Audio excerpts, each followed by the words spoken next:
आपल्या या पुण्यनगरीमध्ये ग्रामदैवता श्री महालक्ष्मी माता चवा निमित्ताने चालत असलेला खंड हरिनाम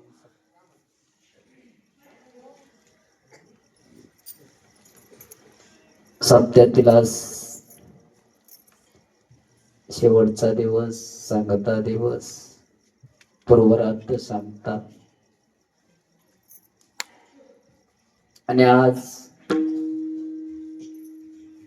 कीर्तन रूपी सेवे करता माझ्यासारख्या पामराला बोलवलेला आहे. आज कीर्तन रूपी सेवे करता जो निवडलेला अभंग आहे, शांती वर्मा एकनाथ महाराज यांचा 7 चरणाचा अभंग आहे. या अभंगामध्ये शांती वर्मा एकनाथ महाराजांनी भवानी मातेला, जगदंबा मातेला, लक्ष्मी मातेला मागणी करतात, प्रार्थना करतात. दर्शन घडून आणण्याचा योग म्हणजे आपल्या गावातले गोड कीर्तनाचार्य, संस्कृत अभ्यास,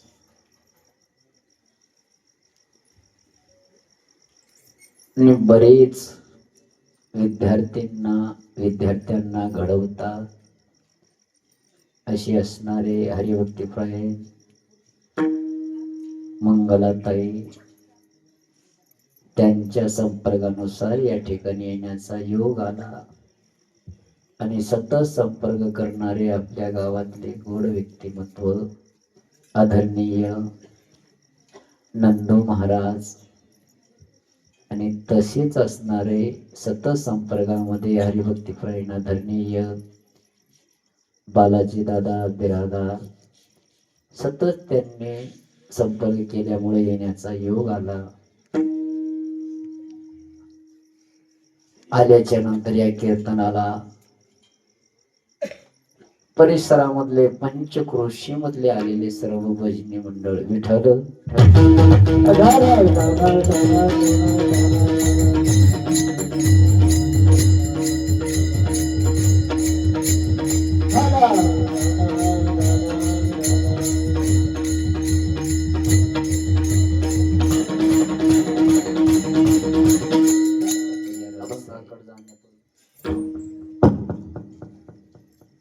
सहा दिवसापासून गोड असं परमार्थ चालू आहे आपल्या गावामध्ये. पण आज थोडस दुःखदायक प्रसंग झालेला आहे. जाणारे भाग्यवान आहेत, आपण थोडस कमी पडलो असं वाटते. का अखंड हरिनाम सत्यामध्ये भगवंताने आपल्याला बोलून येणं हे भाग्यवंताचं काम आहे. नव्हता, माझी इच्छा बी नव्हती. ताईंना म्हणलो, नंद महाराजांना, जाऊ दे अभंग घेऊन आरती करा. त्यांनी म्हणले नाही महाराज, एक अर्धा तास का होईना बोला.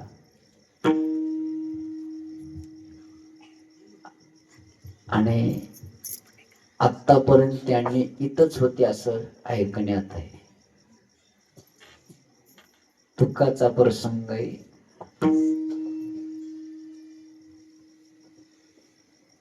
नाव काय विजयकुमार आदरणीय कैलासवासी विजय कुमार उच्चे. भगवंताला प्रार्थना करतो, भगवंता अनंत ब्रह्मांडाचा नायका, विश्वव्यापका, सगळ्याला एक दिवस जायचंय, राहण्यासाठी कोणी आलेलं नाही. जेवढे लोक पृथ्वीवर जन्माला आले, सगळ्याला एक दिवस जाण्यासाठीच आहे. कोणी राहण्यासाठी आलेलं नाही. बघा बरेच प्रमाण आहेत, पुढे तुम्हाला सांग. राहण्यासाठी कोणी आलेलं नाही, जाण्यासाठीच आहे आपण सगळ्यांनी. पण तुकोबरायांचं गुरुजी एक म्हणणं गोड आहे, बाबा सगळे जा, आतापर्यंत सगळेच गेलेत, पुढे बी जाणार आहेत. राहण्यासाठी कोणी नाही, पण जीवन जगत असताना असं जगा. उत्तमचे हो रे मागे, उत्तमचे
आपण गेल्याच्या नंतर आपली कीर्ती मागे असावं, ते बी उत्तम कीर्ती असावी. तुका म्हणे एका मरण्याची उत्तमची. सगळ्याला एक दिवस मरायचंय, पण आपली कीर्ती माग राहून जाईल.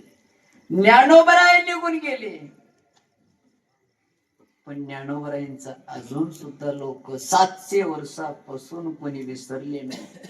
तुकोबराया देहा सकट वैकुंठाला गेले, 400 वर्ष झालं तुकोबरायला कोणी विसरलं नाही. शिव छत्रपती शिवाजी महाराज 350 वर्ष अजून देखील छत्रपतींना कोणी विसरलं नाही. तसं का यालाच म्हणतात उत्तम चिवरी कीर्ती. आज ज्यांनी देह ठेवलेलं आहे त्यांची सुद्धा उत्तम चिवरी कीर्ती मागे. बघा जेवढे दिवस तुम्ही सप्ताह करताल तेवढे दिवस त्यांची आठवण तुमच्यातून जात नाही. विठ्ठल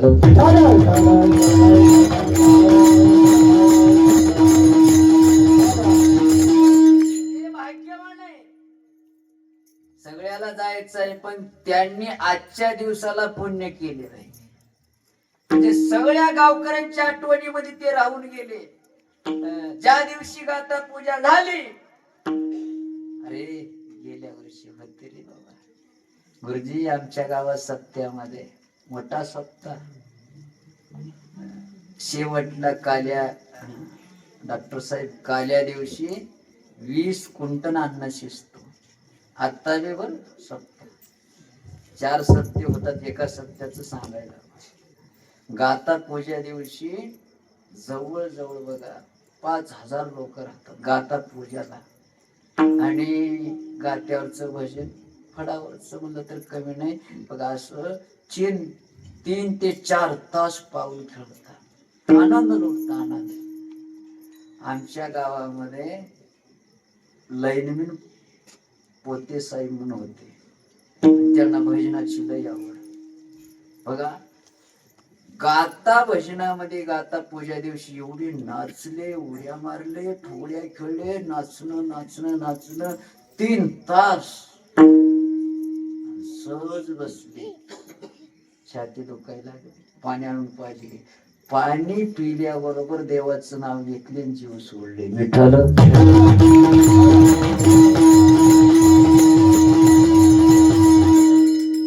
जवळजवळ 20 वर्ष झालं त्यांनी जाऊन.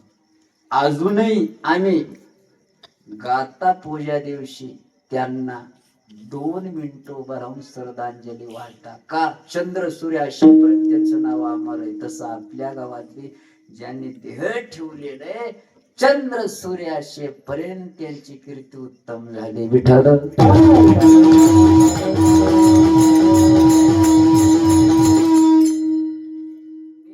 परंपरा आहे बघा.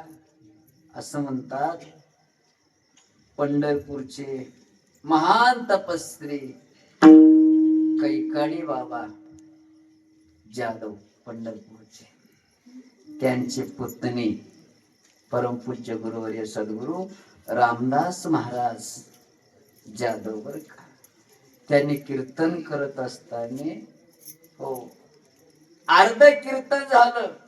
अर्ध्या कीर्तनामध्ये तिकडून माणूस आला, सांगितलं दादा, कानात सांगितलं काय झालं रे? काय नाही म्हणलं, तुमचा मुलगा वारला. आता कीर्तनामध्ये तरुण मुलगा आणि सगळं तेवढं माझ्या मताने तसलं मंदिर कुठं बी नाही.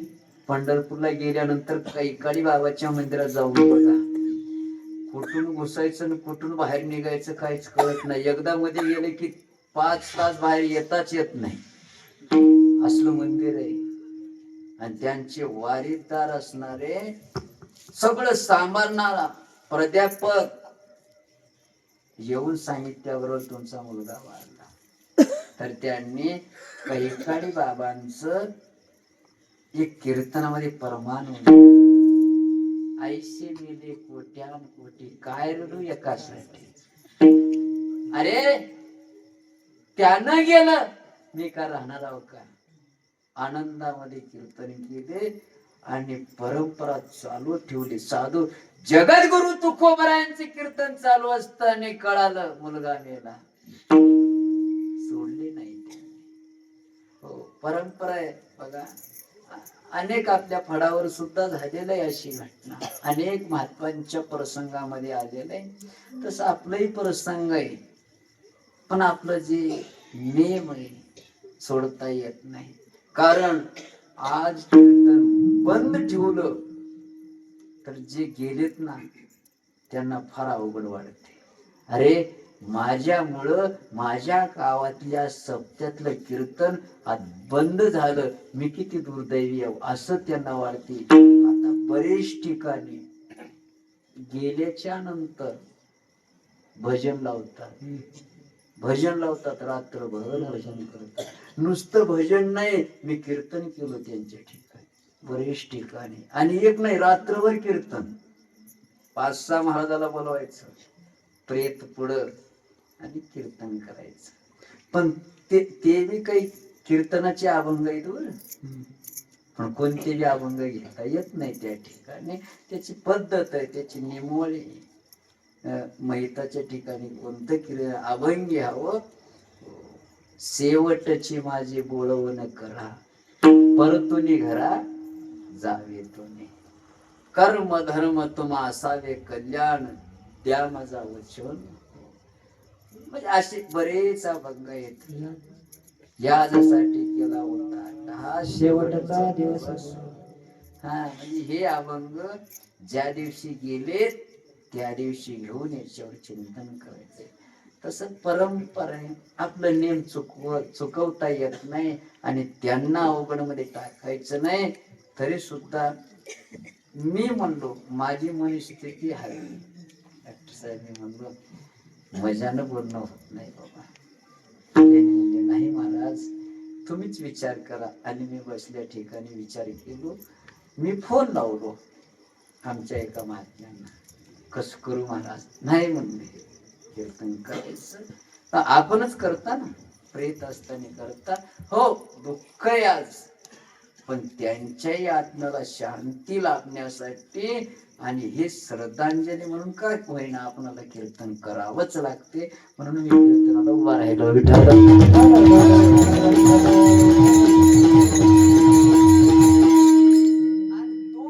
आज मागणी पर आहे एक, आणि दुसरं देवीच्या समोर मागायचं आहे दोन, आणि त्यांना धरून तीन. तिन्ही संदर्भाला लागून घेतलेला. आणि या कीर्तनासाठी बरेच पंचक्रोशी मधून आलेले भजनी मंडळ असते. सगळ्या भगवंतानं जसं बुद्धी देणार आहे, साधू संत महात्म्यांचं माझ्यावर जसं कृपाशीर्वाद झालेलं आहे, माझ्या गुरूंचं माझ्यावर जसं उपदेश झालेलं आहे, तसा अभंगाचा भावार्थ सोडवण्याचा प्रयत्न आहे. चला, या अभंगातून रूपक पर अभंग आहे, भारूड प्रकरणातला अभंग आहे, आणि कूट अभंग आहे. कूट म्हणजे आपल्याला अर्थ सोपं वाटते, पण अर्थ ते नसते. बरेच अभंग आहेत. कोणते अभंग? दादला नलगे बाई, हे अभंग भारूड प्रकरणात नाही. नाताची घरटी उलटी खून, पाण्याला लागली मोठी ताण. पाण्याला लागते का माणसाला? पण काय सांगतात, पाण्याला लागली मोठी ताण. आज मी नवल देखिले वळचणीचं पाणी. तुमच्याकडे कसं होते? आड्याचं खाली येते का खालचं वर येते? हे कसं आहे, हे कोड्यातले अभंग आहे. तस आज नाथ बाबांनी भवानी मातेकडे, जगदंबेकडे, लक्ष्मी मातेकडे मागणी करतात, प्रार्थना करतात, आणि रूपक घेऊन बोलतात. म्हणजे रूपक म्हणजे काय नाही, एका सुनाच्या रूपानं हे प्रार्थना करतात. सून आणि सासू सगळ्यांना माहित आहे. सून कशाला म्हणतात, सासू कशाला म्हणतात. हो, आता काही ते राहिलेलं नाहीये बरं का. सूनवास, सासूरवास म्हणतात. किती किती जरी काम केलं तर नाव ठेवणार तिला सासू म्हणतात. किती करू द्या, पण आता ते राहिलं नाही. परते भाऊ, सासूरवास म्हणता येत नाही, आता सुनवास म्हणत चालत नाही. सगळंच बदलून गेलं बघा. जुन्या काळामध्ये असं व्हायचं काही नाही. लग्न झालं, लग्न झाल्याच्या नंतर सुनवाईना लवकर उठली, मंजुरीच्या बाया निघाली. सासूबाईना म्हणले, पोरे मंजुरीच्या बाया शेताला निघाले, जा त्याच्या सोबत. लवकरच निघाले त्याच्या सोबत 7 वाजता. मग आता सासूबाई घरी होते. सासूबाईनं सगळं काम करून घेतले, स्वयंपाक वगैरे करून घेतली, आणि डब्बा बांधून घेतली. आपल्या नावाची भाकर आणि सुनबाईच्या नावाची भाकर घेतली, आणि दुपारी 12 वाजे कोणा शेताला गेली. सुनबाईनं मंजूरदार बायासोबत निंदायला खुरपायला लागली, काम करायला लागली. करत असताना तिथले असणारे बाया म्हणले सासूबाईला, आत्या आत्ता 12 वाजले. हो ग म्हणलं, आत्ता आलो. मुलाचं तर लग्न झालं, सुनबाई तर आली, आणि तुम्ही एवढ्या उशिरा येता. आणि सुनबाई लवकरच आली म्हणाव का नाही? सासूबाई असं म्हणाव का नाही? नाही ग बाई, तिनं तुमच्या सोबत लवकर आली, मी सगळं काम करून आलो असं म्हणाव का नाही? सासू होती तिनं, कशी म्हणे नाही. होय ग बाई, मालकी नाही तिनं लवकरच येते, आणि मला काम करून यावं लागते सगळं. सगळे बाया म्हणजे सुनबाईला, तू काम कर, सासूबाईला पाठवून. दुसऱ्या दिवशी हो, सुनबाई काम करत बसली, सासूबाई मंजुरी करणाऱ्या बायासोबतच निघाली. गेले शेतामध्ये. गेल्याच्या नंतर काम चालू आहे. सुनबाईनं सगळंच काम केले, धुणं भांडे वगैरे सगळं झालं, स्वयंपाक झाला, डब्बा घेतली, शेताला निघाले. 12-1 वाजले तिला. गेल्यानंतर सुनबाई गेली. मंजुरीदार बाया म्हणायला लागले सासूबाईला, आत्या मुलाचं तर लग्न झालं आणि सुनबाई आत्ता येते. सासू म्हणाव का नाही सगळं काम करूनच येते. कशी म्हणली, नाही तिनं मालकी नाही बाई, कधी बी येते.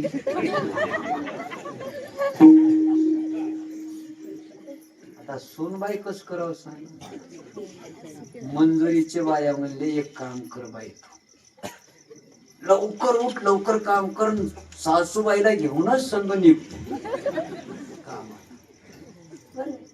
निघाले सासूबाई, लवकर उठली, भांडे काम केले. सासूबाई आणि सुनबाई दोघं बी निघाले मंजुरीच्या बायासोबत. शेजारच्या बाया म्हणले, आत्या सुनबाई संगच आहे. म्हणाव का नाही. सासूबाई होती, तिनं म्हणले, संग राहायला गेल तर कुठं जाते बाई, गेल्या जन्मातली सवत नव्हती.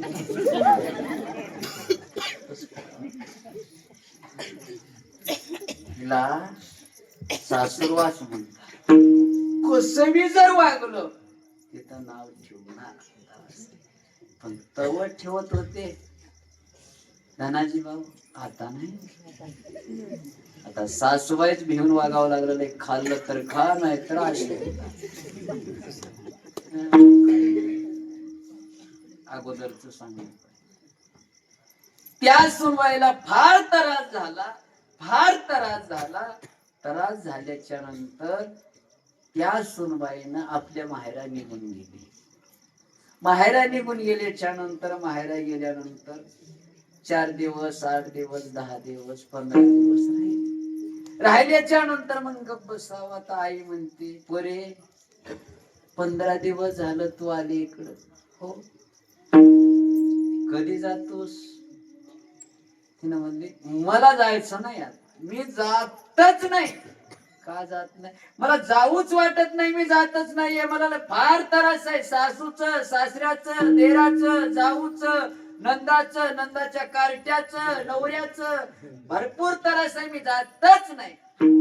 आई म्हणते, नाही बाळा, तुला माहितीये का येडी, तुझ्या लग्नासाठी तुझ्या बापानं आपल्याकडे राहिलेली 2 एकर शेती विकून टाकली आणि तुला चांगल्या घरी दिलेलं आहे. येडी, सासूबाई त्रास देते, सासरा त्रास देईल, किती दिवस देईल, किती दिवस शेवटाला जाईल तुला. जाऊ दे, 4 दिवस झाले की तूच मालकीन. 50 एकर जमीन आहे, तूच मालकीन. तुझ्या हातात कारभार, तुझे लेकरं सुकाणं, तू सुकाणं. नाही माय, आता बापानं दुसऱ्याच्या घरामध्ये नोकरी करायला लागलेला येडी, तुला माहिती नाही का. जा मा. आईनं म्हणते, घरामध्ये एक आजी राहते. तिनं म्हणते, ए पोरी, अक्कल आहे का तुला, तुला काही त्रास नाही. मला तर एवढा त्रास होता तरी बी मी जिवंत आहे अजून. तुला माहिती नाही, किती त्रास हो, किती जाच हो, एकदा लग्न झालं तर आपला प्रेतच घरी यावं, मडच घरी यावं, घरी येऊन माहेरा. आता घरामध्ये राहिलेली आजी म्हणतेच की, आता त्या सुनवाईनं कस करावं. घरात राहिलं मायबाप, आजी, सासरवाशीला गेलं तिकडचे लोक त्रास. मग या सुनबाईनं निघाल्यानंतर उगत तिकडे इकडे जाण्यापेक्षा कोण्या तर नदीत पडावं आणि आपलं जीव द्यावं. त्या मुलीला वाटलं. शेजारी एक तळ होत, नदी जवळ गेली, आता जीव देणार. तिची मैत्रीण होती तिथं, तिनं दोन देवत बसले. तिनं म्हणले, का ग पोरी, कधी आलीस. का नाही म्हणलं, 15 दिवस झाले. 15 दिवस झालं, भेट नाही, गाठ नाही, काय नाही. घरातूनच निघलो नाही. घरातून निघली नाही, काय झालं म्हणजे, असं राहायचं राहते का. मग आता कुठं निघालीस का. नवऱ्याच्या घरी. नाही का म्हणले, नवऱ्याच्या घरी नाही. मग मग हे तर बसता नाही म्हणलं, जगायचंच नाही मला.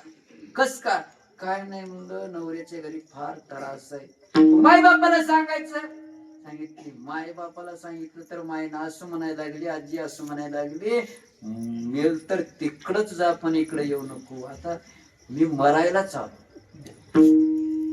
ती मैत्रीण म्हणजे येडी, एकदा हे मिळालं पुन्हा मिळणार नाही. अशेपर्यंत याचा काहीतरी फायदा करून घ्या. एकदा निघून गेलं पुन्हा काही केलं तर सुद्धा उपयोगाला येणार नाही. मग काय करू, एक काम कर. आपल्या गावात सप्ताह चालू आहे आणि ते कोणतं सप्ताह आहे? देवीचं सप्ताह आहे. मग देवीच्या समोर जाजवल देवस्थान आहे. मग तुला देवीच्या समोर नेतो, देवीच्या पायावर डोकं ठेव, तुला काय दुःख आहे ते त्या देवीला सांग. देवी ऐकल. आतापर्यंत गावातल्या सगळ्या लोकांचं दुःख दूर केलेलं आहे, सगळ्याच ऐकते देवी, तुझं काय ऐकत नाही. चल तू मरू नको. मरू दिली नाही. त्या मैत्रीनं तिच्या हाताला धरली आणि देवी मातेकडे आणली. आणल्याच्या नंतर पड पाया पडली, कर प्रार्थना, प्रसन्न करून घे देवीला. आणि त्या मुलीनं त्या देवीला प्रार्थना करायला लागली. नुसतं करू नको, काहीतरी देतो म्हण. मग तिनं देतो म्हणायला लागली. अभंगाच्या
प्रार्थना करायला लागली त्या मुलीनं, मला सत्वर पाव.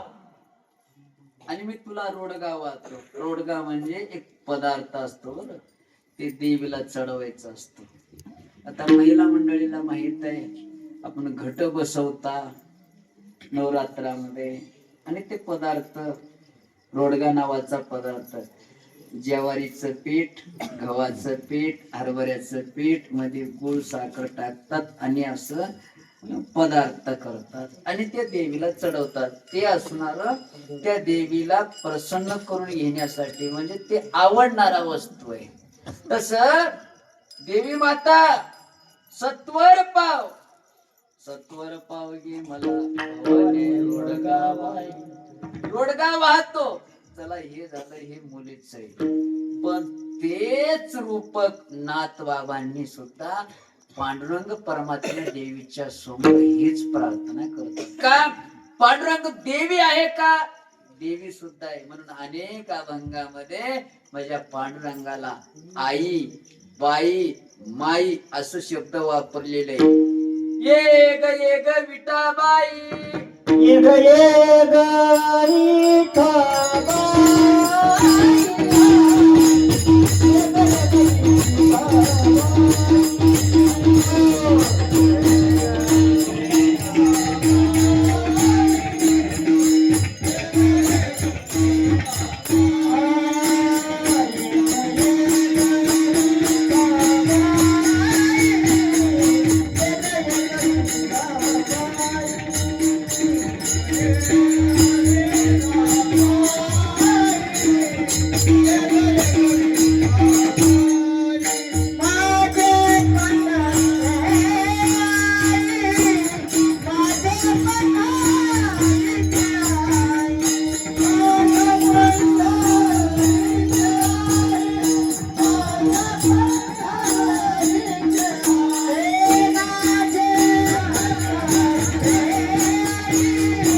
एक एक विठाबाई माझ्या पंढरीची आई. बघा पांडुरंगाला बी बाई म्हणलेलं आहे, आई म्हणलेलं आहे, माई म्हणलेलं आहे.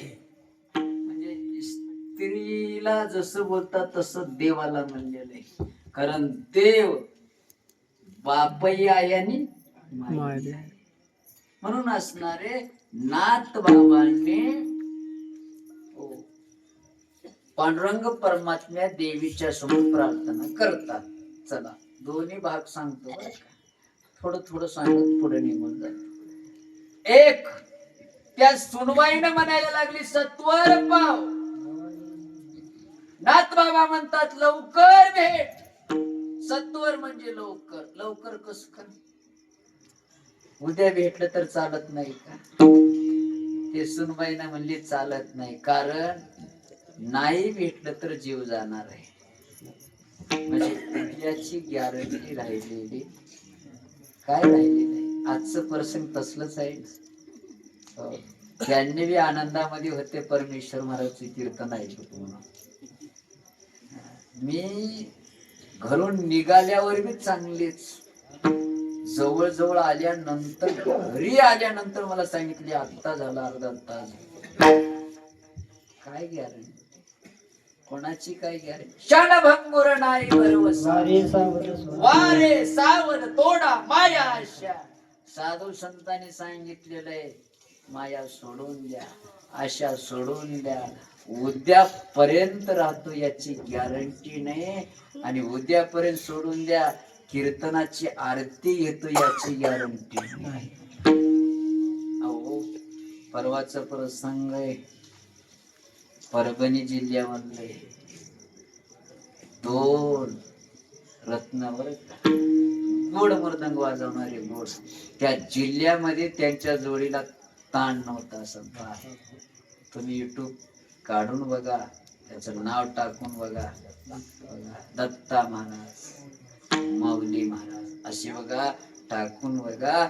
मृदंग क्षेत्रातले पूर्ण महाराष्ट्र गाजवलेले मोठा सप्ताह आहे.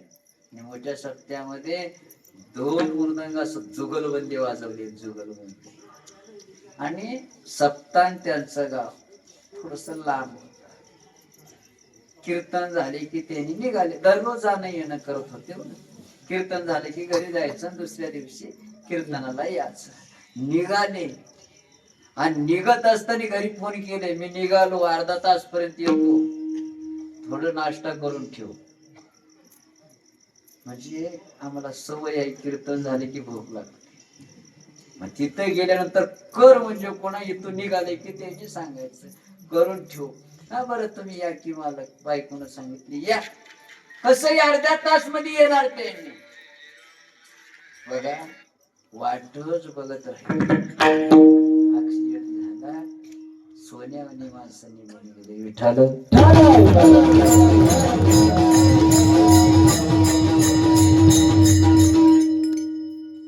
अहो 6 महिन्याची मुलगी, परिस्थिती गरीब आहे. त्या लेकराला कोण सांभाळा, काय गॅरंटी. हो आणि ते बघ, म्हणून गुरुजी प्रार्थना आहे बरं, विनंती आहे नारदाच्या गादीवरून, तुम्ही येतच जाऊ नका राहतो नगर. एक सांगू का, हो तुम्ही गरज नाही आम्हाला,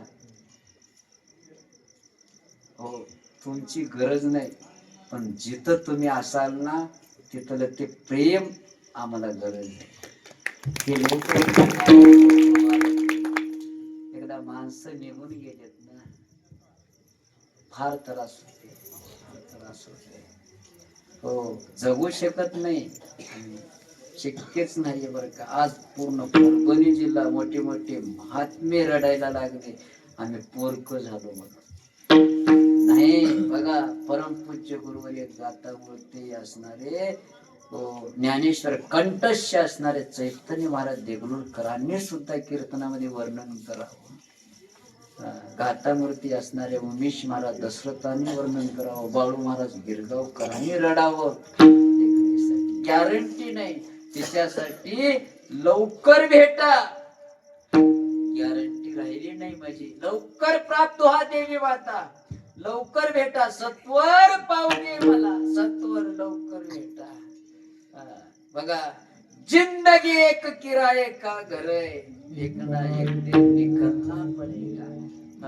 आजचं जे प्रसंग आहे आपणाला सांगून गेलेलं आहे. बाबा उद्यापर्यंत कोणताही वाट बघ नका, राहायचे कोणा राहीपर्यंत परमार्थ साधून घ्या, या जन्माचं सार्थक करून घ्या. बघू बघायचे काही राहिलं नाही. हा कीर्तन झाल्यानंतर घरी जायचे कोणा गॅरंटी राहिली नाही. अहो एकानं असं विचार केला, गावात आलं, मोठा महात्मा आहे, महात्म्याला बघल्यानंतर तेज निर्माण व्हावं. एका घरी श्रीमंत घराणं आहे, त्या श्रीमंत घराण्याच्या घरी महात्म्याला बोलून नेले. महात्म्याला बोलून नेल्याच्या नंतर महात्म्याची सेवा केल्याच्या नंतर आज मी आल्याच्या नंतर किती की या घरच्या लोकांनी सेवा केली, फार सेवा. पाय देऊन काय, त्या लेकरांनी फुलं टाकणं काय, गंध लावणं काय, किती प्रेम आहे का. अतिथी देव हो, महात्मा आल्याच्या नंतर आपल्या जन्माचं सार्थक करल. त्या बाईनं पाहे दिवत असताना डोळ्यातलं पाणी पायावर पडलं. महात्म्याने बघितलं, बाई का रडता तुम्ही.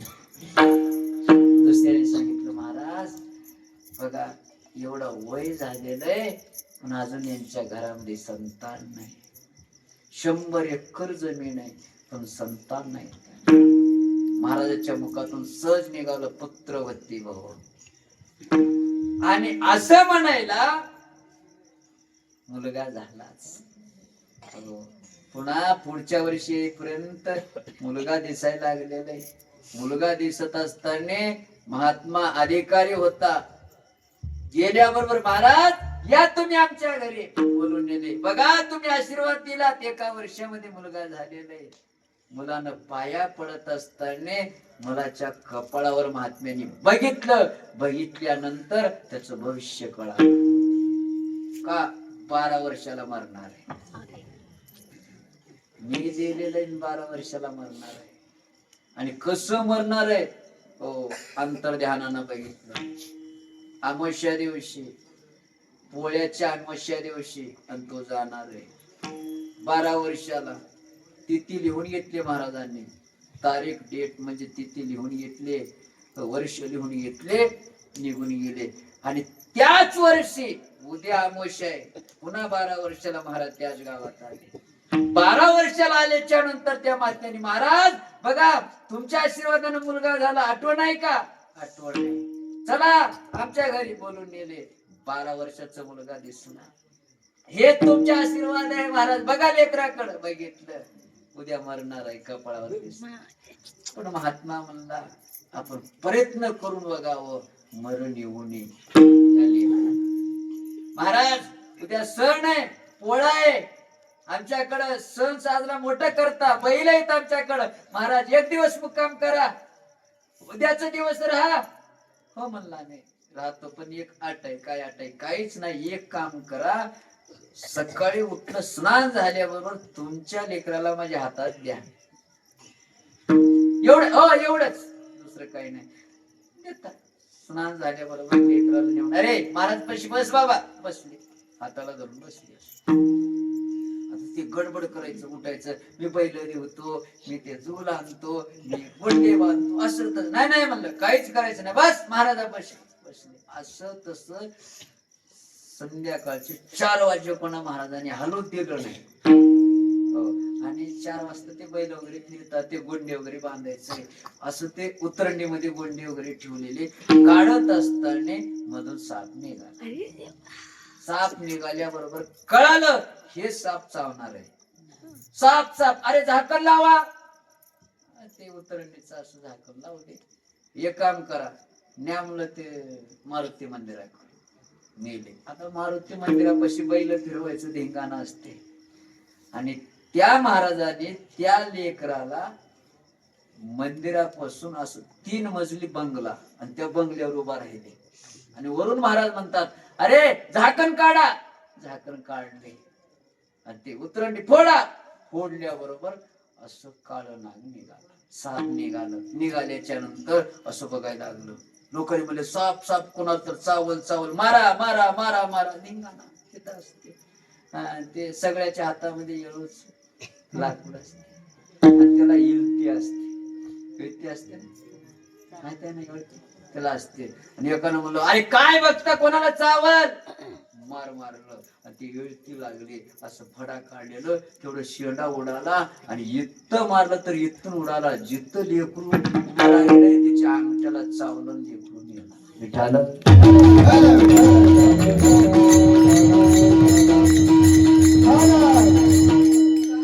प्रयत्न भरपूर केले, पण चूक नाही गेलं बरं का. तस मरण कोणाला चुकत नाही, जाणार आहे. आणि कधी जाणार आहे?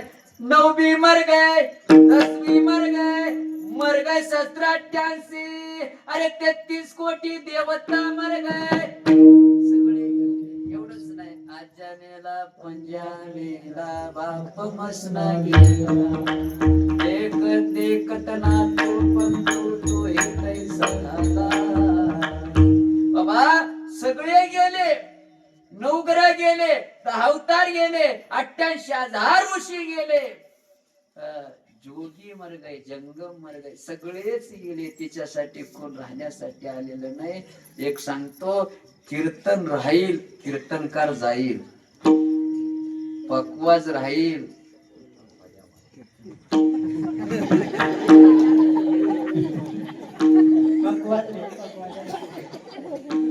अंगण वाटेल, अगोदर मी घेतलो अंगावर.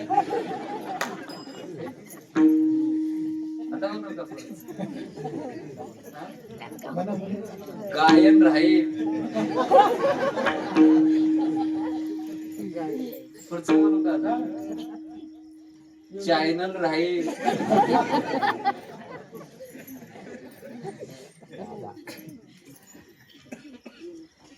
अजून एक बोलतो. सगळ्याला जायचंय, पण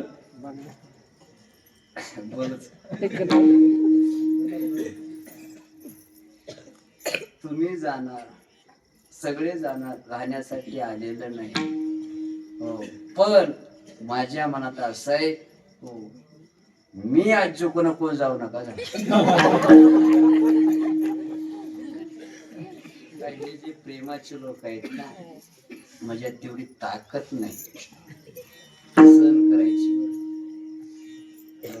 विठाल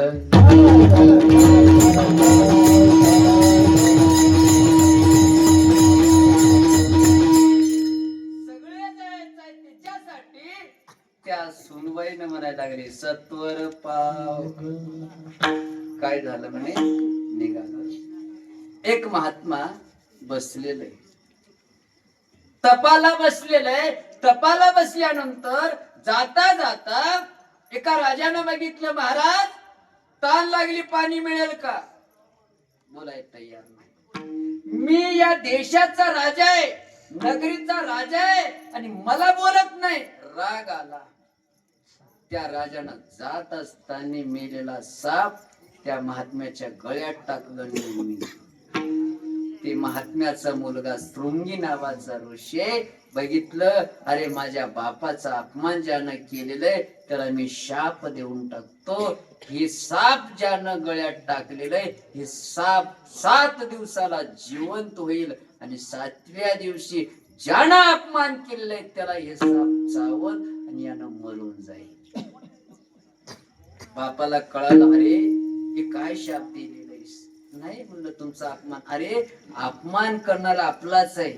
कोण आहे? अर्जुनाचा नातू आहे, प्रेक्षिक राजा आहे. अपमान केलेलं आहे, पण दुर्योधनाची टोप किरीट घालून आल्यामुळे बुद्धी भ्रष्ट झाली. म्हणून तुम्ही कोणाची बी घालू नका, तुम्ही कोणाला बी घालू नका. टोपी टोपी आणि कोणा चांगल्या व्यक्तीचं जर एखादा घातलं तर चांगले विचार येतात आणि वाईट व्यक्तीच असंच म्हणलो मी. बिरावरला आमचे बिरावर होत मागे 4 वर्षाखाली कीर्तनामध्ये मोकार गर्दी होती. चप्पल त्याची गेली, त्याची चप्पल गेली.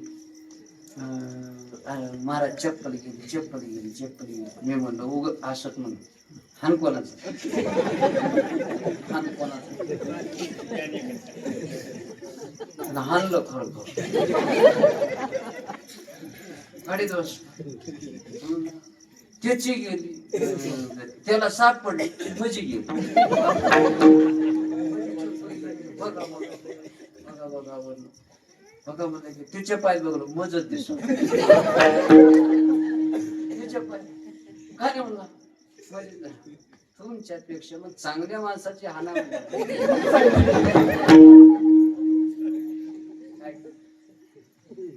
तुमच्या पायाचा प्रसाद. अरे दुर्जनाची टोपी घातल्यामुळे बुद्धी भ्रष्ट झाली. शाप देतोस का तू? दिलो मी आता. आणि ऐका, देवाची निंदा करा, देवाला शिव्या द्या, देवाला काही बाई म्हणा, राग येणार नाही. पण देवाच्या भक्ताला काय म्हणणार? कारण देवाला सण होत नाही. हा, देवाच्या भक्ताला म्हणलं देवाला कधी सण होत नाही. जाऊन लगेच असणारे सांगितलं, बाबा तुला शाप मिळालेला आहे, 7 दिवसाला तू जाणार आहे सर्प चावून. सांगितलं महात्म्याच्या मुखातून शब्द निघाले वाया जाणार नाही. काय करावं? 7 दिवसामध्ये आपल्या जन्माचं सार्थक करून घ्यावं. लगेच असणाऱ्या सार्थक करून घ्यायचंय. काय? सुखदेव मुनीला बोलून घेतली प्रेक्षक राजाने आणि श्रीमद भागवत महापुराण कथा ठेवले आणि 7 दिवस ऐकण्यासाठी बसले. सांगणारा बी उठायचं नाही, ऐकणारा बी उठायचं नाही. आता आपण भागवत सांगता ऐकता, ऐकणाऱ्याच उद्धार होत नाही, सांगणाऱ्याच बी कल्याण. कस का? ऐकणारे त्याही स्थितीच नाही तर सांगणारे ते पात्रतेच नाही. बसल्यानंतर मांडी सुद्धा हलवायचं नाही. सांगणारा विधेय अवस्था डोळे मिटले, ऐकणारा बी डोळे मिटले. 7 दिवस हो भागवत कथा ऐकले. 7व्या दिवशी दर्शन घेतले. आता आपल्या जन्माचं सार्थक झालं. मग 7 दिवसामध्ये राजानं काचेच बंगला बांधायला लावलं. काच, बाहेरून वारं जात नाही असलं बंगला. 100 फूट असं उंच आहे, 4 खांब, 100 फूट उंच आणि तिथं एक घर बांधलेलं आहे. राजानं त्या घरात जाऊन बसलेलं आहे. आता मला साप येईल कसं, चावल कसं. किती मोठं प्रयत्न आहे बरं. मध्ये बसलेलं, पण मध्ये बसल्याच्या नंतर भूक लागली. 7 दिवस पाणी पिला नव्हता. जात असताना एक आजीबाईनं जांभण बोर विकायला लागले. आजी खायला फराळ देतोस का? हो राजा देतो. बोर दिले, जांब दिले. त्यानं बोर घेतला, तोंडात ठेवला, अर्ध चावला, अर्ध तोंडात आहे, अर्ध हातात आहे. बघितलं आळी निघालती. अरे अरे आळी निघाली, फेकून दिला. ती आळी साफ झाली, चावली, मरून गेला. विठ्ठल हे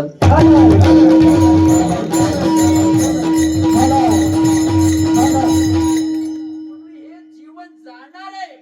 किती जरी प्रयत्न केलं तर याची गॅरंटी नाही. आणि देह जाईल जाईल याची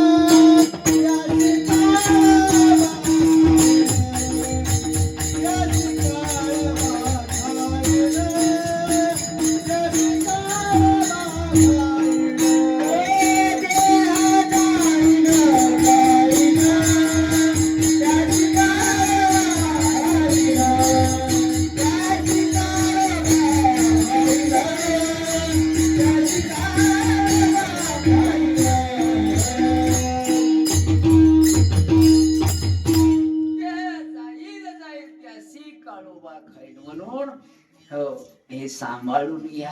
हे जाणार आहे, तिच्यासाठी आशेपर्यंत परमार्थ घडून घ्या, जन्माचं सार्थक करून घ्या. एवढा मोठा रावण आहे. 80,000 बायका, 1,00,000 पोरं, 1,25,000 नातू, 1,25,000 पंतू, 7 कोटी घरे, शुद्ध कांचनाची 7 लक्ष घरे, काचेची 7 लक्ष घरे, तांब्याची पुरी, लंका सोन्याची. एवढा बलवान होता. 33 कोटी देवतेच्या ताब्यामध्ये होते. एवढं ताब्यात नाही, काम करत होते.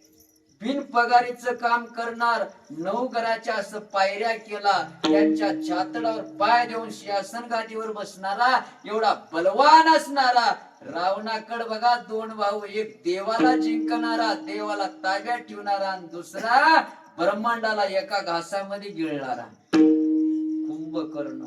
किती बलवान होता. पुराणामध्ये वर्णन आलेलं आहे गुरुजी.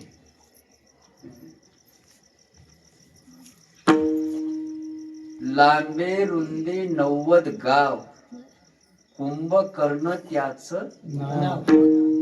बघा आता लांबी रुंदी 90 गाव किती मोठा असू. त्यानं चातुर्मास केलता की काय, दाढी वाढवते. त्यानंतर हे केस कापायचे सांगितलं, वारकाला नावीला सांगितलं. आता त्याचे केस कापाव का तर लागते. थोडा मोठा पळाट्या उपड्याची चिमटा घेऊन आला, असं पाय द्यायचं, ते केस उपडायचं असं चिमट्या.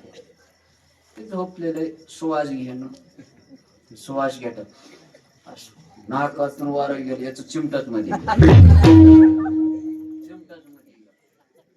उद्यापासून माझा धंदाच बंद पडते. कसं करावं, बॅटरी घेऊन आणि नाकात चिमटा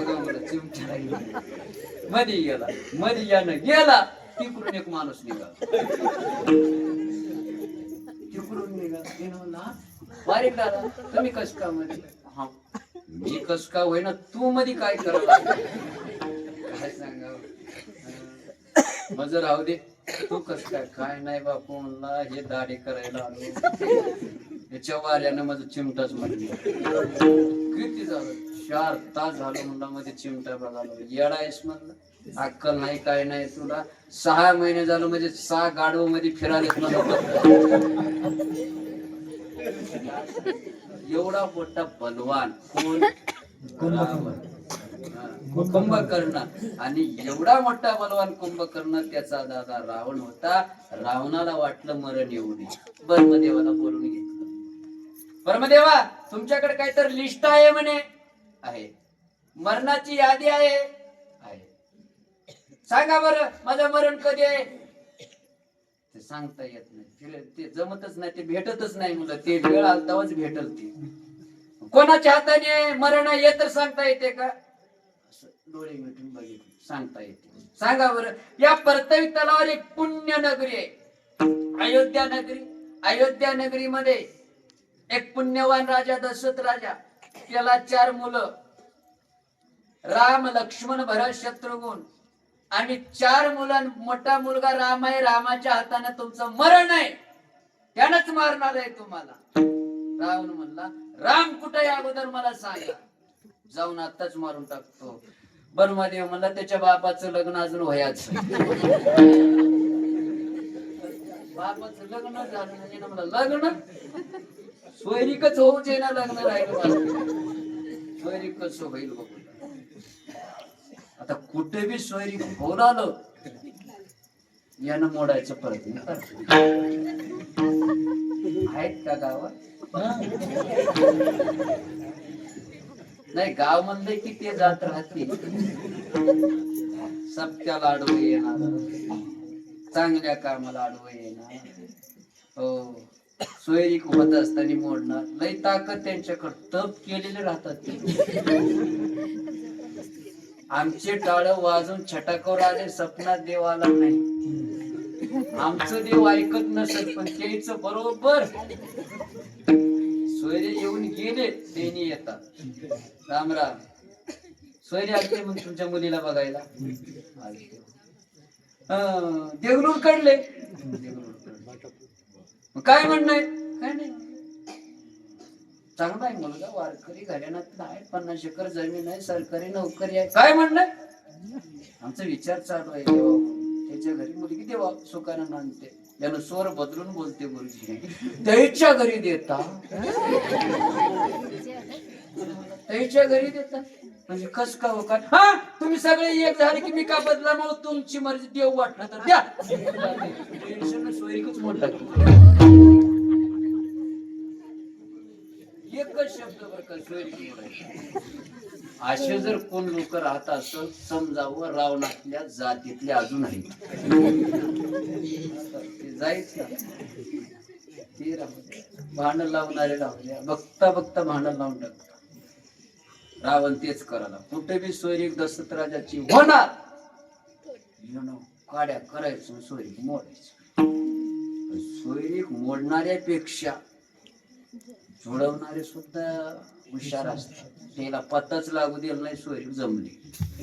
सोयरीक जमली, नारद येऊन सांगितलं, रावण सोयरीक जमली. हा, जमली का? आणि नवरी कुठली आहे? कौसल्या देशची. असं आहे का? सोयरीक जमली. मला लग्न कसं होते बघतो. लग्नच होऊ देत नाही. लागली ना. दशरथ राजा विमानात बसला. विमानात बसून वराडा सोबत निघाला. पण रावणाकडे एवढी ताकद होती, आपल्या उजव्या हाताच्या एक असं बघत मंत्र म्हणल्यानंतर शक्ती निघाली, आणि ते शक्ती त्या विमानाला लागल्याबरोबर सगळं विमान जळून गेलं, सगळे वराड करपून गेले, आणि दशरथ राजा बेशुद्ध समुद्रात पडला. मेला नाही बरं. कौशल्या देशमध्ये असणाऱ्या राजाला कळालं, आता रावण माझ्या जावयाला मारलेला आहे, माझ्या मुलीला उचलून येणार. म्हणून कौशल्या राजाने, त्या देशाच्या राजाने एक लाकडाची पेटी करून मध्ये असणार आपल्या मुलीला ठेवलं, आणि लाकडाची पेटी समुद्रामध्ये सोडून दिला. कुठं तर जिवंत राहील माझी मुलगी. 3 दिवसाला लाकडाची पेटी दशरथ राजा जिथं बेशुद्ध आहे तिथं, आणि ते दशरथ राजा 3 दिवसाला उठून बघतात, अरे अरे माझं सगळं वाटोळं झालं, आता काय करावं, भूक लागली, याच्यात काहीतरी असेल. म्हणून पेटी उघडून बघल्यावर कौशल्या माता दिसली. दोघांची जोड जमली, लग्न झालं. राम जन्माला आला, वनवासाला गेला, गेला बी मारला. विठ्ठल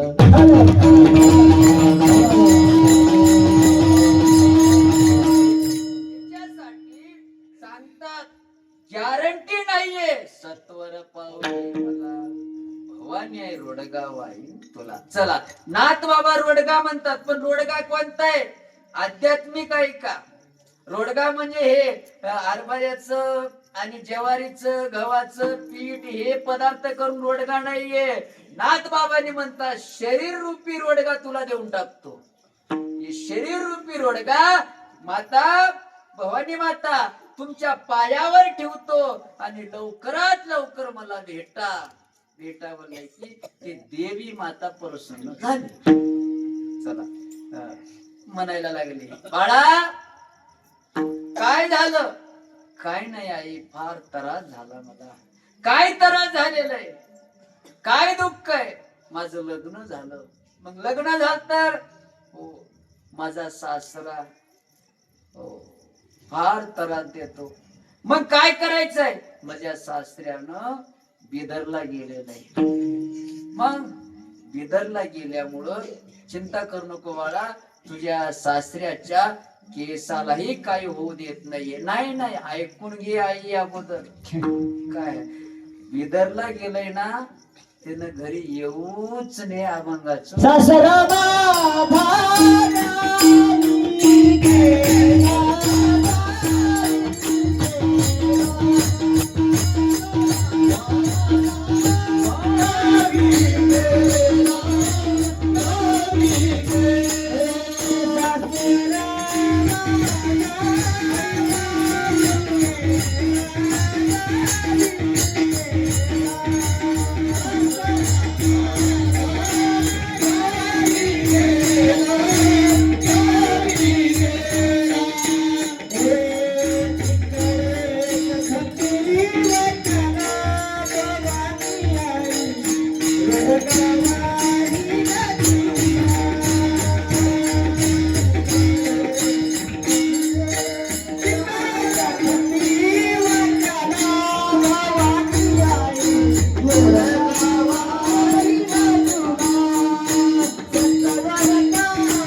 काहीच नाही.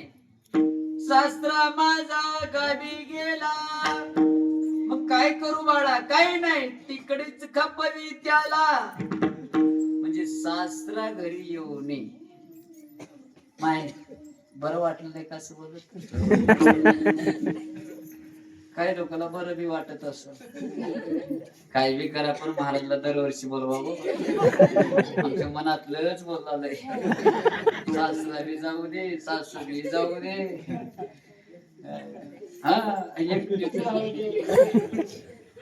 पण माय ते सासरा नव्ह बर, घरातला सासरा. एक तुम्हाला सांगतो, सासू सासऱ्याची सेवा करत जा,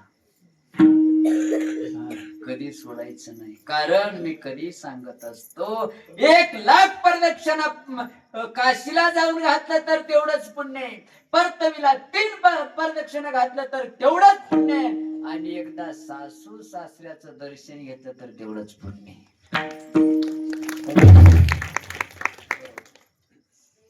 आणि सासूबाईने बी नीट वागावं, नाहीतर बघ महाराज काय म्हणलंय, काय म्हणलंय, काय म्हणलंय असं नाही. आपल्या सुनाला मुलीप्रमाणे वागायचं, ते शास्त्र नाही. नाथ बाबा म्हणतात, याच्यामध्ये एक शास्त्र वस्तू नाही. शरीरामध्ये शास्त्र आहे बर का. सासरा बी आहे, सासू बी आहे, ननंद बी आहे, नवरा बी आहे, नंदाचं कार्ट बी आहे, सगळं सांगतो तुम्हाला. याच्यामध्येच आहे. पूर्ण हे अभंग देहावर आहे. पण तुम्हाला उग कळा म्हणून अलीकडं सांगत येत पर्यंत चालतो बरं का. याच्यामध्ये शास्त्र आहे. कोणता शास्त्र आहे? परमानदेवन बोलतो, नाथ बाबांनी सासऱ्याचं नाव एका ठिकाणी सांगले.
नाथबाबांनी सासऱ्याचं नाव सांगितलं.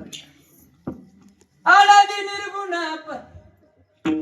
नवीन भक्तीच्या करीन नवरात्र, करुणी पोटी मागेन ज्ञानपुत्र, धरुणी सद्भाव अंतरीच्या मित्र, दंभ सासऱ्या सानेन कुपात्रा.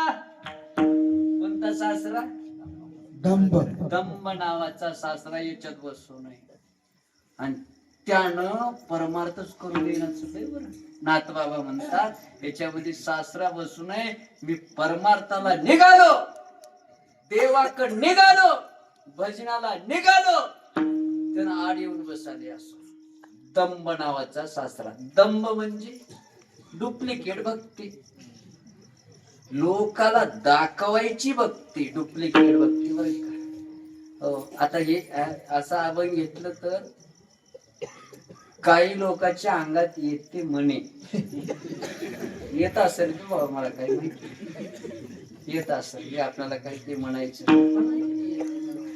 ज्यांनी भक्ती करतात, ज्यांनी भक्ती करतात त्यांना श्रद्धा आहे. त्यांनी एखादा तप केले, एखादा त्यांनी अनुष्ठान केले, साधना केली, एखादा त्यांना काहीतरी साक्षात्कार झाला असेल, एखादा त्यांनी बोललो तर चालत, पण 3 दिवसात एकदा आंघोळ करते. त्याच्या अंगात कसं देव येते बरं. एकानं उठलाच असं मनाऐवशी आहा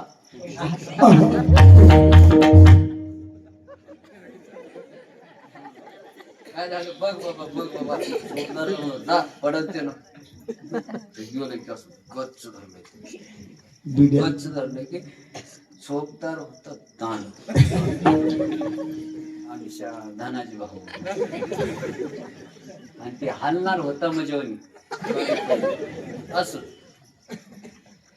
गच्च झाले. त्यानं म्हणाले सोड सोड सोड सोड सोड सोड सोड. ते चोपदार ग बसाव का नाही का. त्यानं म्हणाले पिढ्या मोडतात, पिढ्या मोडतात, पिढ्या मोडतात, पिढ्या मोडतात. देवीची नजर पिढ्यावर. त्याला दंभ भक्ती म्हणतात, कीड भक्ती म्हणतात. म्हणजे लोकाला असं दाखवायची भक्ती नकोय मला. दंभ मला आडी या लागले नाही, त्रास व्हायला लागले नाही भगवंता, नकोय बघा. तिच्यासाठी म्हणून आता दाढी वाढवणं हे भक्ती नाही. हो, केस वाढवणं भक्ती नाहीये, भगवे कपडे टाकणं हे भक्ती नाहीये. माझं म्हणणं त्यांना विटंबना दोष करायचं नाही बरं का. कारण ते भक्त बी असेल पण त्या रूपामध्ये बरेच जण उग दाखवा, ते परमान नाही. माझ्या मनचं म्हणत नाही. जटा बडाई अरे बहुत चढ़ाई, कैता जग में सिद्धा, अरे सिद्ध नव की तो बात न जाने, तू बालपनों का गद्दा. भगवे कपड़े सिर मुंडावे, कैता जग में सन्यासी, अरे सन्यासी की गतई न्यारी, तू पेट के उपदेशी. सगळं डुप्लिकेट आहे. असलं डुप्लिकेट भक्ती नकोय. याच्यातलं दंभ नावाची भक्ती काढून टाकणार का. आता आम्ही बरेच ठिकाणी आमचे महाराज लोकही बरं का सांगत असताना रडतात. आता ते रडतात का याला झंडबाम लावतात. असं केलं की दंभ भक्ती लोकांना दाखवत. बरं आमचं नव, तुम्ही ऐकणारे का सोयीचे राहतात. मी काय सांगावं डॉक्टर साहेब, माझं कीर्तन चालू झालं एका आजीबाईनं रडायलाच लागली. मी कोणाकडे बघलो नाही, आजीबाईकडेच बघत कीर्तन झाल्याच्या नंतर पाया पडायला आल्याच्या नंतर मी म्हणलो आजी काय प्रेम आहे तुमच्या कीर्तनावर, लोक झोपले तरी तुमचं रडणं चालूच आहे. माझे कीर्तन तुम्हाला किती कळालं असेल. तिनं म्हणली बापू तुझं कीर्तन मला काहीच कळलं. रडायला का रोग झाले एवढं का रडा. बापू काय सांगा, माझ्याकडे एक बोकुड होत, बोकुड होत आणि 4 दिवस झालं ते मेलं. आणि त्या बोकडाला तुझ्यावनी दाढी होती. सांगत असताना दाढी हलायला लागली, माझ्या बोकडाचीच आठवण आली. महाराज बोकडावनी दिसायला विठ्ठल.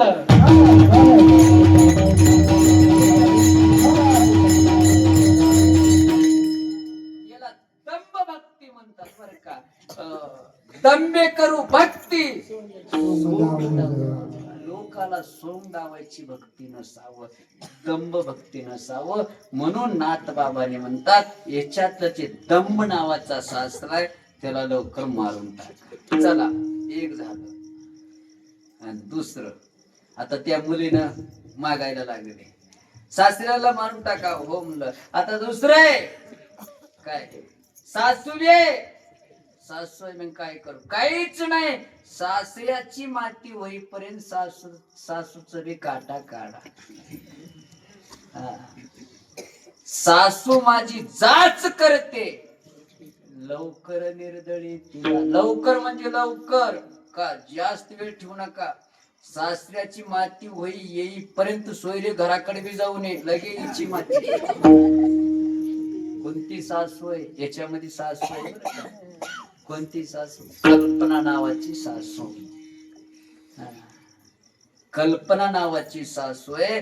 आणि कल्पना नावाची सासू फार त्रास देते. किती त्रास आहे. कल्पना म्हणजे काय, नाही त्या वस्तूचं चिंतन करणं त्याला कल्पना म्हणतात. वस्तू राहत नाही पण त्याचं चिंतन करता, त्याचं चिंतन केल्यामुळं आपणाला परमार्थाला बी त्रास होतो, आपल्या जीवनामध्ये दुःख होतो. वस्तू राहत नाही पण चिंतन चालू आहे. कसं बघा, एका ठिकाणी उदाहरण असं आलं, एक महात्मा आहे, संन्यासी महात्मा. त्याच्याकडे असे शेकडो शिष्य मंडळी होते आणि सगळे असणारे संन्यास घेतलेले. आणि तो एक संन्यासी मुलगा गावात मधुकरी मागण्यासाठी आला. मधुकरी मागितलं आणि हनुमंतरायाच्या मंदिरात जाऊन दर्शन घेतल्याबरोबर तिकडून एक वराड आलं. वराड बघितल्यानंतर, आता वराड म्हणल्यानंतर लग्न म्हणल्यानंतर घोड्यावर असणारा नवरदेव, नवरदेवाच्या डोक्यावर फेटा, गळ्यामध्ये 2-4 माळे, असं थुरा, पुढे डीजे ब्याड बाजा वाजून नाचायला लागले. त्यानं म्हणला ते घोड्यावर बसले कोण आहे बाबा, तिच्या समोर एवढं नाचायला लागले. सांगितलं कोणी नाही, म्हणलं ते नवरदेव आहे. यानं म्हणलं आम्हाला मंदिरातलं देव एक माहित आहे.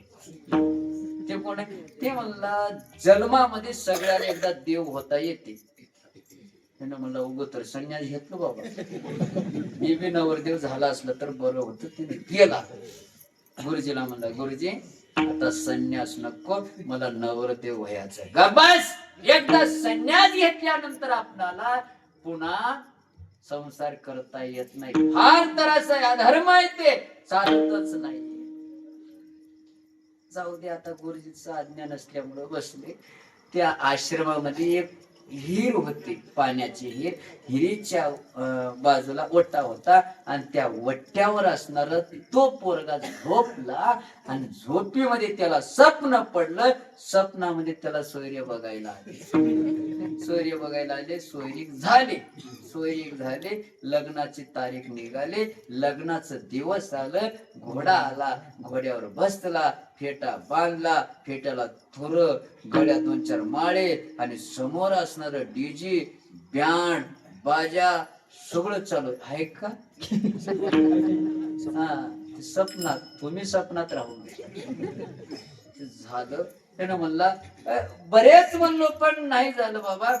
मी नवरदेव झालो, लग्न झालं, एक मुलगा जन्मला, दुसरी एक मुलगी जन्मली, बंगला बांधला, जेवण केला आणि काटावर एक दिवस म्हणजे पलंगावर जाऊन झोपला. बायको आली, म्हणली आजी सुनते हो, अपने को जगह नहीं है, अपना बच्चा आ गया है, उधर उधर सरको. स्वप्नातली बायको म्हणली, यानं खरखर सरकलो. आजी सुनते हो, अपना बच्चा आ गया है उधर उधर सरकू. स्वप्नातली बायको म्हणजे येणं अजून नक्कर सरकू. आजी सुनते हो मेरे को सोने को जगा नाही उधर उधर सरकू. तीनदा सरकलं दंड.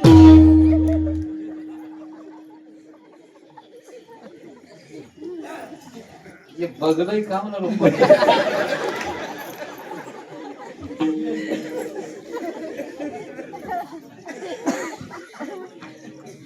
लग्न झालंय की एवढं जोरात वाजी नको बाबा. करून घेणार आहे करून घेणार. येतात लोक द्यायला गिरीत पडल्याबरोबर आवाज आला. सगळे आले दोरा टाकले त्याला बाहेर काढले. गुरुजी म्हणलं काय रे तुला लग्न नको म्हणलं तर तू मध्ये पडतो जीव देतोस का. मी नाही म्हणला गुरुजी मला ढकलून दिले. कोण ढकलला बायको. हा लग्न कुठं झालं सपनात. विचार करूया सपनातली बायको मध्ये ढकलते खरी कसं करते. मरून जातो पण लग्न करून घेणार. का सांगितलं स्वप्नातलं जसं खोट आहे तसं खोट चिंतन केल्यामुळं कंबर मोडून गेलं. तसं नाही त्या वस्तूचं चिंतन केलं तर परमार्थाला आड येतो. कल्पना नावाची सासू लवकर मरू दे. दुसरे एक उदाहरण असे नवरा बायकोचं भांडण पेटलं. सगळे शेजारचे येऊन सांगितले पंचायत बसलं. भांडून घेऊ नका बरं नसते. काय भांडण नाही काहीच नाही म्हणलं. सहज बायको म्हणायला लागली मुलाला डॉक्टर करून. बर नवरा म्हणायला लागला मुलाला वकील करून. हे भांडण एवढंच बर. भांडण पेटलं. गावचे लोक सांगले भावकीचे सांगले सोयीदारी सांगितले. कोर्टात गेलं भांडण. कोण सांगत तर ऐकाय तयार नाही. जेजने विचारलं काय झालं का भांडून घेता. बायकोनं म्हणले माझ्या मुलाला डॉक्टर करायचा आहे. कारण म्हाताऱ्या वयामध्ये एखादा गुडघे दुखले बीपीचा त्रास झाला तर फुकट गोळ्या आणून देते. बर विचारलं बाबा तुम्हाला नाही म्हणलं आपल्या मुलाला माझ्या मुलाला असणार वकील करायचं आहे. उद्या जर कोणासोबत भांडण झालं पैसे लागणार आम्हाला फुकट वकील. बर जाऊ द्या म्हणलं आता तुमचंच लेकरू आहे तुमच्याच लेकराचं घरानं एवढं भांडून घेतात बाजूला राहू द्या. त्या लेकराला विचारू त्याला काय व्हायचंय. त्यांनी म्हणले अजून लेकरू व्हायचंय. ऐका मुलगा आहे का नाही. त्या मुलांना भांडण लावले का नाही. हे बी कुठं कोर्टात. यालाच म्हणतात कल्पना. नाही त्या वस्तूचं चिंतन करणं कल्पना म्हणतात. आणि नाथ बाबांनी कल्पना नावाची सासू लवकर मरू दे. चला 2 झाले. हा बरं बाई तुझ्या सासूला सासऱ्याला अजून काय म्हणणं आहे. काय नाही म्हणलं अजून एक म्हणणं आहे म्हणजे जाऊ. मग काय करायचंय. काय नाही म्हणलं तिला मारू नका.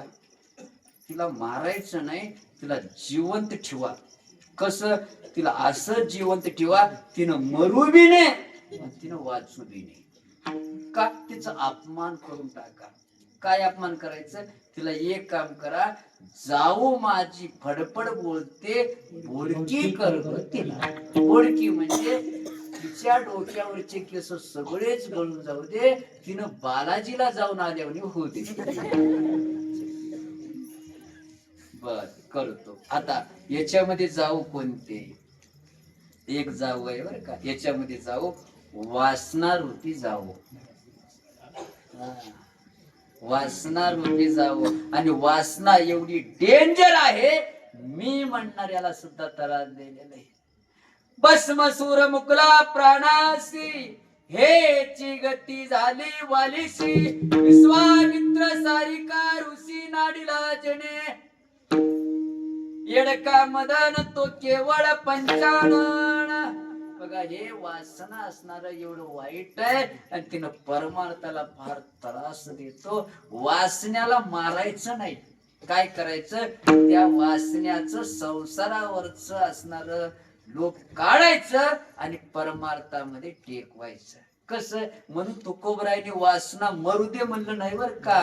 आईशी आवडती म्हणा देव दोन वासना, एक देवाकड आणि एक विषयाकड. विषयामधली वासना जाऊ दे आणि देवाकडची वासना राहू दे. बघा, वासना म्हणजे नारद. नारदानं रात्रंदिवस भजन करणारा, पण भजन करणारा होता. त्या नारदाला बी एक दिवस असं वाटलं माझं बी लग्न झालं तर बरं होतं. वासना देवाकडे गेलो. देवा काय झालं नारद? ते काय नाही म्हणलं, आता एक काम करा. काय करा? आणि मला लग्न करून घ्यायचंय, माझं लग्न करा. लग्न कर? तुला का दुर्बुद्धी आली बाबा? नाही म्हणलं, करावंच लागते. लगेच असणार. भगवंताने 1 महिन्याची अवधी मागली. 1 महिनाभर असणार राहू दे.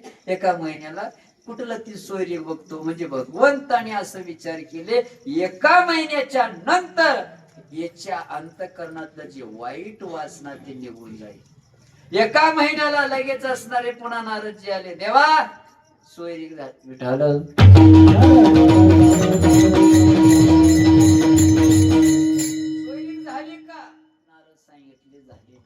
का झाली नाही? काय नाही म्हणलं नारदजी, सगळीकडे बघितलं, मुली कमी झालेत, मुलं जास्त झालेत, कोणी मुली द्यायला तयार नाहीये. आणि जर विचारलं मुलगी आहे का, मुलीचा बाप म्हणायला लागला मुलगा काय करतो, त्याला नोकरी आहे का, त्याला संपत्ती किती आहे, शेती किती आहे, त्याला मायबाप आहेत का, तो काय काम करतो. जर मी म्हणलो भजन करतो, त्यांनी म्हणायला लागले भजन करणाऱ्याला हे मुलीला हिरीमध्ये ढकलता, पण भजन करणाऱ्याला देत नाही. कारण म्हणजे त्यांनी रात्रंदिवस भजन करतात, मुलीसोबत काय संसार करतात. आणि तुझं नाव सांगल्यानंतर सगळे नको म्हणायला लागले. असं आहे का? देवा एक काम करा. वासना सांगायला लागलो. नारद म्हणायला लागले एक काम करा देवा, तुम्हाला बायका किती? 16,100. तेवढे लई काय करता तुम्ही? मग काय म्हणणं आहे, तिच्यापैकी एक मला देऊन टाका. रात्र दिवस भजन करणारा नारद देवाचीच बायको मागायला लागलेला आहे. देवाने सांगितलं घेऊन जा बाबा, मला बी कटाळा आला, पण मी जिथं नाही तिथं ने. 16,108 बायकाकडे नारद फिरले, पण 16,108 बायकाकडे ते बसूनच होते. का सांगितलं? पुन्हा नारदाचं जे वाईट वासना निघून गेलं आणि भगवंताच्या नामाच्या चिंतनाकडं, नामाच्या चित्ताकड, नामाच्या पायाकड वासना जडलेलं आहे. म्हणून असणार या वासन्याचं बोडकं कर झालं. 3 झालं. 4थं अजून काय आहे? काय नाही म्हणलं, माझ्या नंदाचं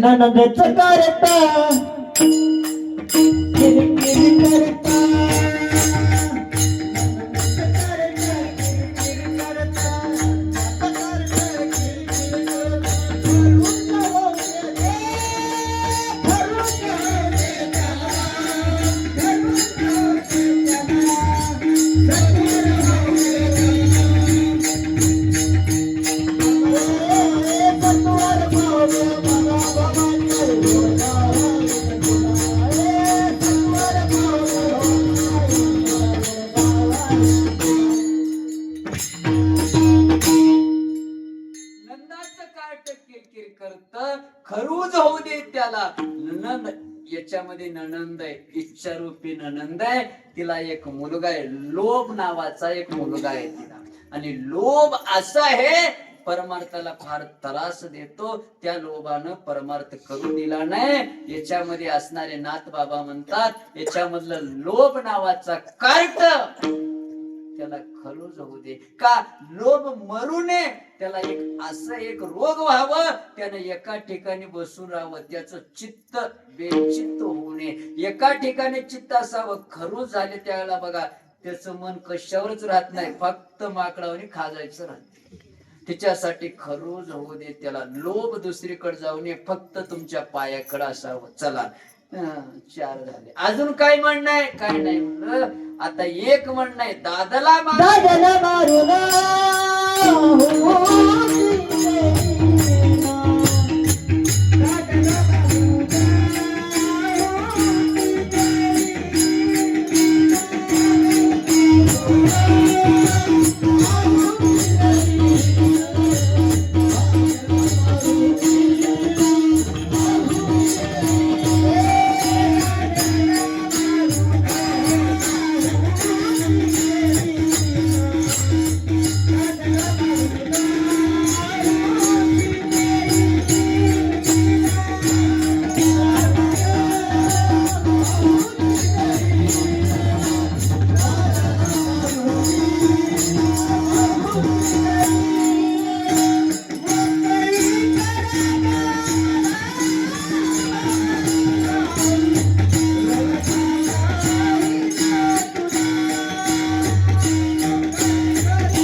दादला मारून या वृत्ती दे. मोकळी कर ग मला, दादला मारून या वृत्ती दे. म्हणजे दादला कोणता? याच्यामध्ये दादला बसलेला आहे अहंकार रूपी दादला. अभिमान आहे बर का याच्यामध्ये, मी पण आहे. म्हणून कधीच परमार्थाला मी पण येऊ नये. ज्ञानोबरायांचं म्हणणे, नवलंकाराचे गोटे विशेष आज्ञाला लागे पाटे, संज्ञानाचे झोंबे कंठी नाना संकष्टी नाचविते. हो काहीच नाही. हो हे संकट येतात अभिमानाला, मी तो पण जाऊ दे दुरे एकच गोबडीची मांगरूवरे. हे अहंकार रूपी नवरा तुझ्या पायावर आहुती देऊन टाकतो. अभंगाचं चिंतन झालं तर एक चरण आहे, तत्पुरी भजन आहे बघा. करून घ्यायचं हे लांबून आले, करून घ्यायचं. मन स्थिती नव्हतीच तरी सुद्धा देवी मातेनं करून घेतली. तत्पुरी भजन आहे झालं. एक चरण परमान उचलतात, कीर्तनाला पूर्ण द्यायचं बरं का. सगळ्यांनी प्रेमानं हाताने टाळी वाजून भजन करायचंय. हातवर करा, सगळ्यांनी करा करा करा. आपल्या तळा सगळीकडे न्यावून बघते बर. ज्यानं वाजिना चाललंय त्याच्या हातावर जाऊन बसते, आपलं पाप केलं घेते. सगळ्यांनी वाजव.